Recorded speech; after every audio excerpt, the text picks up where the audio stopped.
आहे। आणि 5वा गुरुवार जो आहे तो म्हणजे अमावस्येचा गुरुवार आहे, ज्या दिवशी अमावस्या संध्याकाळी 5:27 संपत आहे।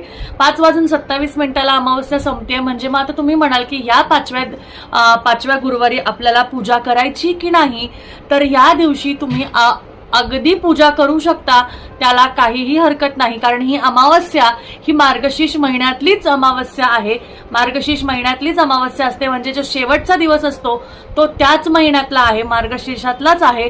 आणि अमावस्याला जर आपण लक्ष्मी पूजन करतो तर लक्ष्मीचं जे हे व्रत आहे, मार्गशीर्षातलं जे व्रत आहे ते आपण का नाही करू शकत। आता तुम्हाला मी सांगते, आता बरेचसे जण 5व्या गुरुवारी उद्यापन करू इच्छित असाल तर अमावस्या आहे तर उद्यापन करायचं का, शेवटच्या गुरुवारी उद्यापन करायचं का, कसं करायचं। आणि जरी शेवटचा गुरुवार सुद्धा काही अडचणीमुळे, सुतक पाळी अडचणमुळे राहिला असेल तर पुढे